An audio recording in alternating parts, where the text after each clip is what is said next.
Buenas chicos y chicas, bienvenidos a un nuevo podcast. Hoy os hablaré sobre la historia pública. Cuando pensamos en la historia, muchas veces imaginamos libros académicos, universidades o investigadores trabajando en archivos. Sin embargo, la historia no pertenece únicamente a los especialistas ni a los espacios académicos. En realidad, el pasado forma parte de la vida cotidiana de la sociedad. Aparece en museos, en películas, en videojuegos, en rutas turísticas, en documentales, en redes sociales, incluso en los debates políticos o identitarios. En ese contexto surge lo que hoy conocemos como historia pública, un campo que busca precisamente acercar el conocimiento histórico al público en general y conectar a los historiadores con la sociedad. La historia pública se puede definir como el uso de las habilidades, métodos y conocimientos históricos fuera del ámbito académico tradicional. Es decir, se trata de aplicar la formación del historiador en contextos sociales diversos para responder a las necesidades de las diferentes comunidades. Estas comunidades pueden ser muy variadas, desde una ciudad o un barrio hasta una empresa, un museo, una institución pública o incluso una comunidad virtual. En este sentido, el elemento que realmente distingue el trabajo del historiador público es su audiencia. Mientras que el historiador académico suele escribir principalmente para otros especialistas, el historiador público trabaja para públicos mucho más amplios y diversos. Sus interlocutores pueden ser turistas, asociaciones vecinales, instituciones culturales, administraciones públicas o empresas privadas. Por esa razón, el historiador público necesita desarrollar habilidades que muchas veces no forman parte de la práctica académica tradicional.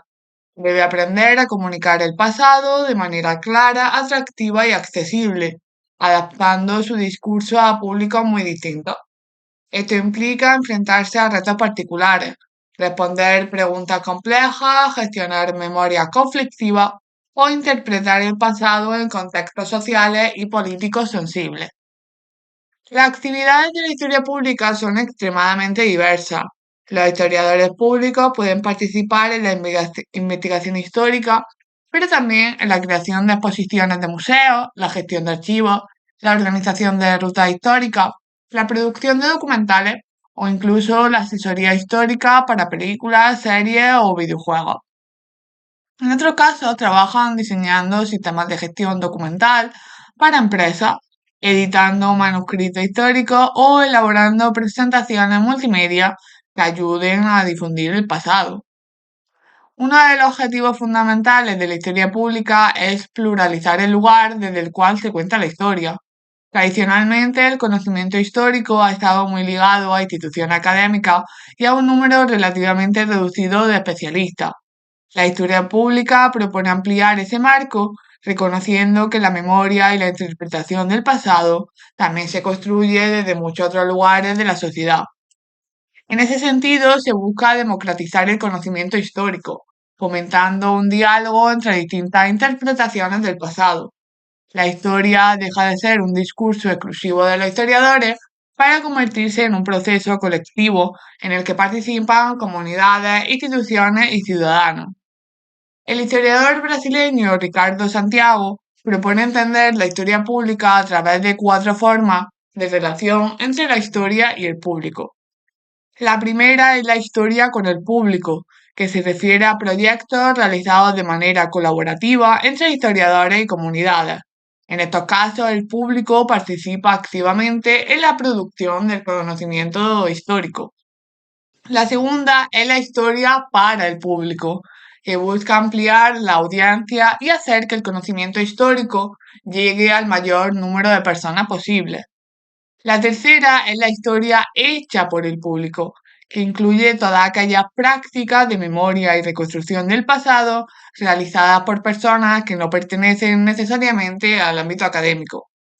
Y finalmente está la relación entre historia y público, que implica una reflexión sobre el papel social del historiador y sobre la forma en que se construye y se comunica el conocimiento histórico. El concepto de historia pública, conocido en inglés como Public History, se desarrolló inicialmente en Estados Unidos. Aunque las prácticas de divulgación histórica existían desde mucho antes, el término comenzó a utilizarse de forma sistemática en la década de 1970. El historiador Robert Kelly, profesor de la Universidad de California, fue quien empezó a emplear esta expresión en 1976. Kelly concebió la historia pública como un campo de formación destinado a preparar historiadores para trabajar fuera del ámbito universitario. Su propia experiencia como consultor del estado de California en litigios relacionados con el agua le llevó a darse cuenta de que los historiadores podían desempeñar un papel importante en la resolución de problemas contemporáneos.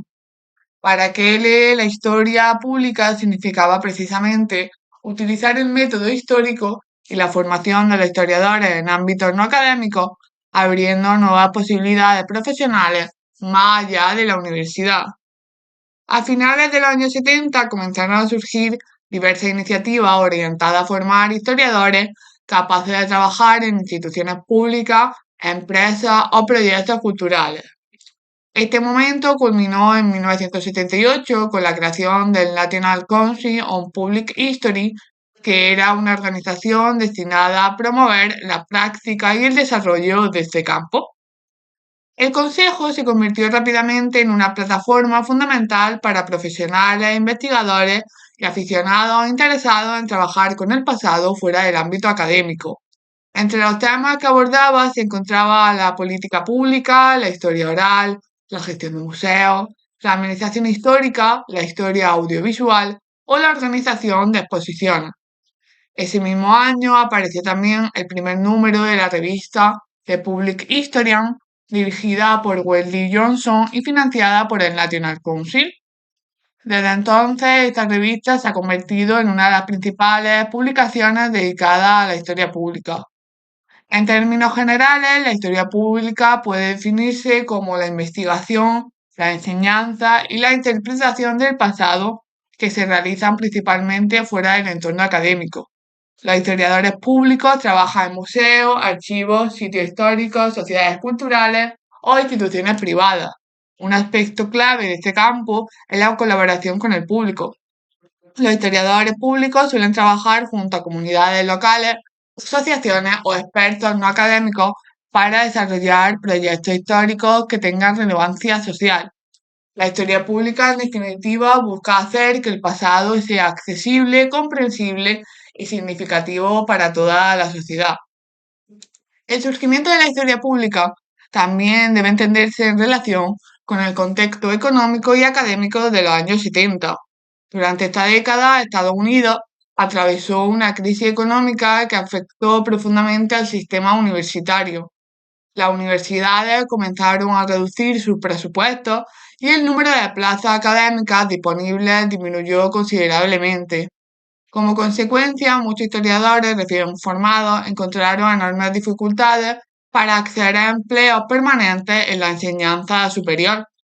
Ante esta situación surgió la necesidad de crear nuevas salidas profesionales para los historiadores.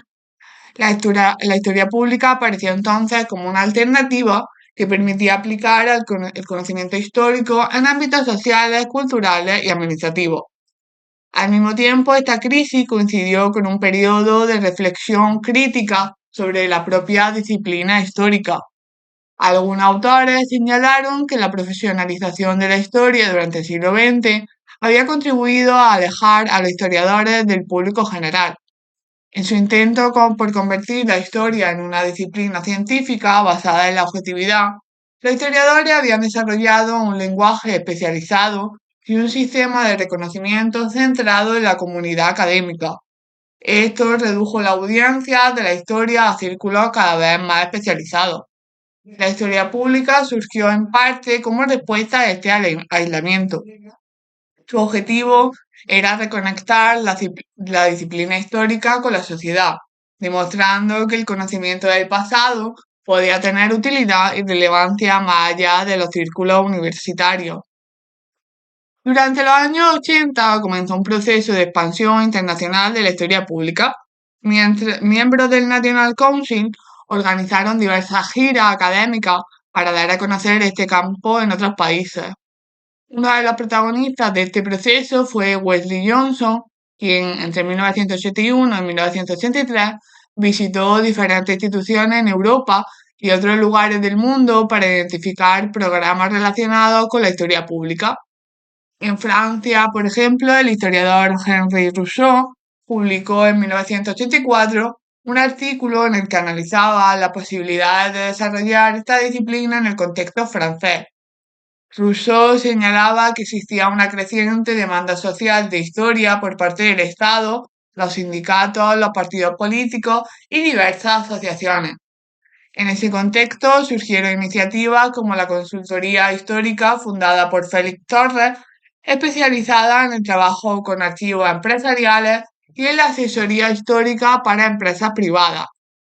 Sin embargo, en Europa, el concepto de historia pública generó ciertos debates.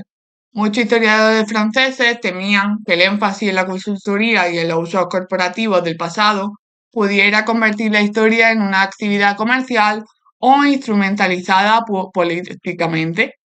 A pesar de estas reticencias, la disciplina continuó desarrollándose y a partir de los años 90 comenzó una nueva fase de internalización.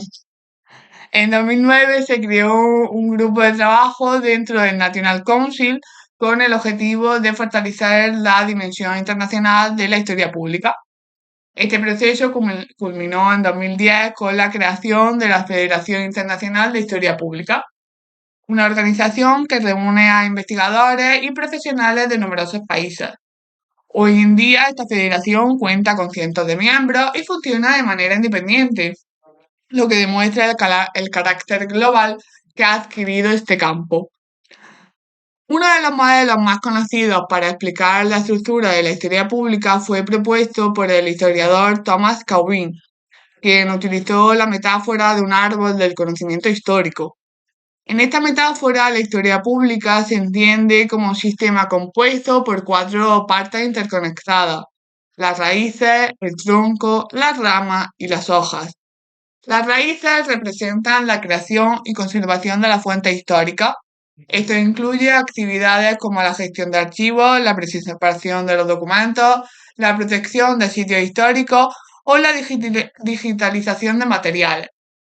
Sin esta fuente primaria, la investigación histórica sería imposible. El tronco simboliza la interpretación de esas fuentes. Aquí se sitúa la investigación histórica propiamente dicha, que sigue siendo una actividad fundamental tanto en la historia académica como en la historia pública. Las ramas representan la difusión del conocimiento histórico a través de libros, exposiciones, documentales, rutas culturales, podcasts o redes sociales. Los historiadores comunican sus interpretaciones a públicos cada vez más amplios. Finalmente, la hoja simboliza los múltiples usos sociales del pasado. La historia se utiliza en la política, la educación, el turismo, el marketing, la construcción de identidades o la gestión del patrimonio. Según esa metáfora, la historia pública solo funciona correctamente cuando todas estas partes están conectadas entre sí. Uno de los rasgos más característicos de la historia pública contemporánea es su enfoque colaborativo. No se trata únicamente de producir historia para el público, sino también de producir historia con el público. En este sentido, el concepto de autoridad compartida se ha convertido en una idea central. Los historiadores ya no se consideran los únicos intérpretes legítimos del pasado, sino que reconocen la importancia de la experiencia y conocimiento de las comunidades. Internet ha desempeñado un papel fundamental en este proceso. Desde principios del siglo XXI, las tecnologías digitales han permitido que los usuarios creen, editen y compartan contenidos históricos de manera colaborativa. Muchas instituciones culturales han desarrollado proyectos participativos en los que los ciudadanos pueden contribuir con documentos, fotografías, testimonios o investigaciones propias. Estas iniciativas permiten ampliar las fuentes disponibles y enriquecer la interpretación del pasado. Sin embargo, esta apertura también plantea desafíos. Uno de los principales debates gira en torno a cómo mantener el rigor metodológico sin excluir la participación pública. La solución que proponen muchos historiadores públicos consiste en redefinir el papel del historiador profesional. En lugar de actuar como transmisores de conocimiento hacia audiencia pasiva, los historiadores pueden desempeñar funciones de mediación, contextualización y orientación metodológica. De esta manera, la historia pública se convierte en un espacio de encuentro entre diferentes actores: investigadores, archiveros, divulgadores, productores audiovisuales y ciudadanos interesados en el pasado. En definitiva, la historia pública representa un cambio importante en la forma de entender la disciplina histórica. En lugar de limitarse al ámbito académico, propone abrir la historia a la sociedad, fomentar la colaboración y explorar nuevas formas de comunicar el pasado. Este campo nos recuerda que la historia no es solo una actividad intelectual reservada a especialistas y que el pasado forma parte de la vida colectiva y puede ayudarnos a comprender mejor nuestro presente. Por ello, la historia pública no solo busca estudiar el pasado, sino también hacerlo relevante, accesible y significativo para la sociedad en su conjunto. Y hasta aquí llega el podcast de hoy, espero que os haya gustado y nos vemos en el siguiente. Chao.